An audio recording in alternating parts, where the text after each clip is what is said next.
to the world. Subscribe now to the Hot 97 YouTube channel. It's Ebro in the Morning with Laura Stiles and Rosenberg. Erica Ford. Peace, family. Peace. Thank you for putting this together again. We back like we never left. Life Camp INC, Life Camp Inc. on Instagram. Y'all know Erica Ford. If you are doing this great work around the city, violence prevention that you've been doing, most of your life. Yeah. 35 years. Yeah, and these Peacemobiles that are all throughout the city, you've been able to give us some space so we could go out and connect with people, and we appreciate you for that. That's what it's about. It's about mobilizing peace throughout the streets and helping lift a voice and helping connect people like you guys to our community so that people can get access to things they don't normally get access to. Now, I know we aren't as, this isn't as lavish as, say, the lawn at the White House, you know what I'm saying? And we're not as well dressed as, when you hang out with, President Biden and they have to bend the knee to you because of all of the great work and they need to come to you to get, your consultation on getting guns off the streets.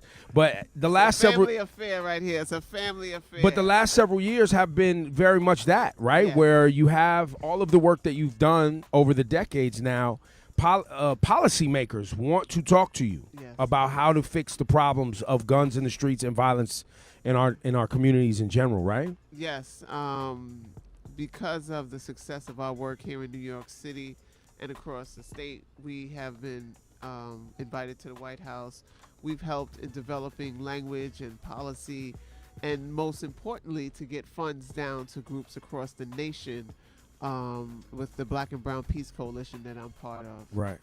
And that's a nationwide thing. That's a nationwide thing. And we're getting ready to open up a training institute from that work, and we're going to be training both police and community violence intervention workers. So this administration, compared to other administrations that you have tried to talk to and get to understand, would you say this is like an A+ situation, or it needs work? They're listening. Give us some. Ambassador Rice was definitely a tremendous champion, and Senator Schumer was a tremendous champion. Holford, and so then we had champions who really took it across the finish line with Biden, and we've made history. These things have never been done before. Right. The amount of investment and support that we're getting across the nation.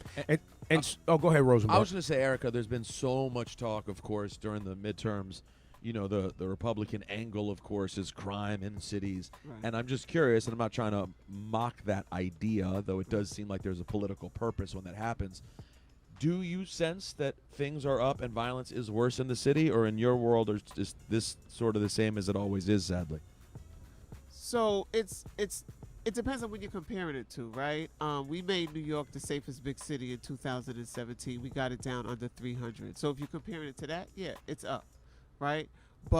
And historic numbers, no, it's not at that. This isn't 80s. This isn't 2,000 deaths in a year. And all that. What is happening, when you look at the random crimes that are happening, it is mostly mentally, emotionally disturbed folks who are lashing out just unconsciously about what they're even doing. So this is a real medical issue that is happening across New York City in particular, but in a lot of cities LA, as well. San Francisco, Philly. Yeah. Right, It's because after COVID, they got displaced. Yeah. And people got worse because they weren't getting doctor's appointment. They weren't getting help, and people really are traumatized after COVID. And so now the help and the resources have not gotten back to people to help them, heal and transform and stuff like that. So the answer is, yes, things are worse in some ways, right, but it's not the same ways as it's been before. Correct. And we're not going to be able to arrest our way out of this. That's right. We're not going to be able to criminalize our way out of this. We have to put resources in the work that we're doing across the nation, real time resources. So you're talking about work, not being lazy and just throwing people away. Correct, You can't just throw humans away. And making good speeches. Right. That part. Yeah, good speeches don't get the work done. Nah, Cypher guy. Also today, speaking of jailing your way out of dealing with mental health issues, there's a big movement the federal government is looking into Rikers today, and there's a big movement down in Manhattan, because things have gotten worse at Rikers. Yeah.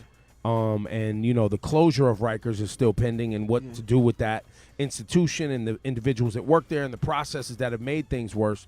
So we still have work to do in New York City, even around that. Without a doubt. We met with the police. We met with the commissioner of the Department of Corrections. He came to our office a couple of weeks ago, And we had a great conversation with him and ideas about how we can, at least while things are still open, because they're closing Rikers, but they're building other jails. That's right. Closer to the communities.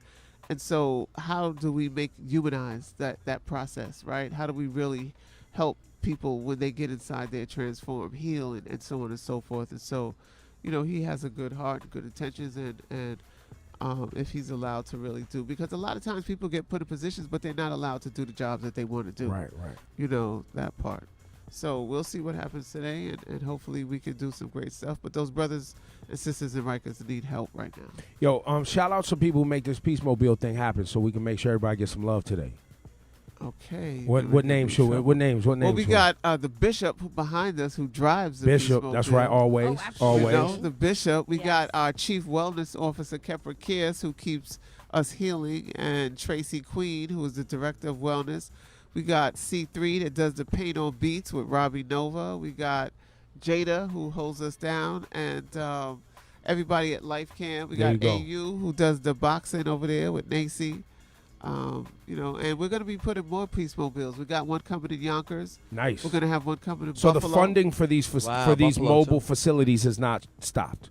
We're still able to get these two communities so that people can deal with violence prevention and getting out their emotions and feelings and talking. Because on the Peacemobile, you guys are talking about meditation. Yes. You're talking about physical activity, Yes. creative outlets, Yes. food. Yes. That's all a part of the Peacemobile. Yes. Technology, Right. all of that. Yes.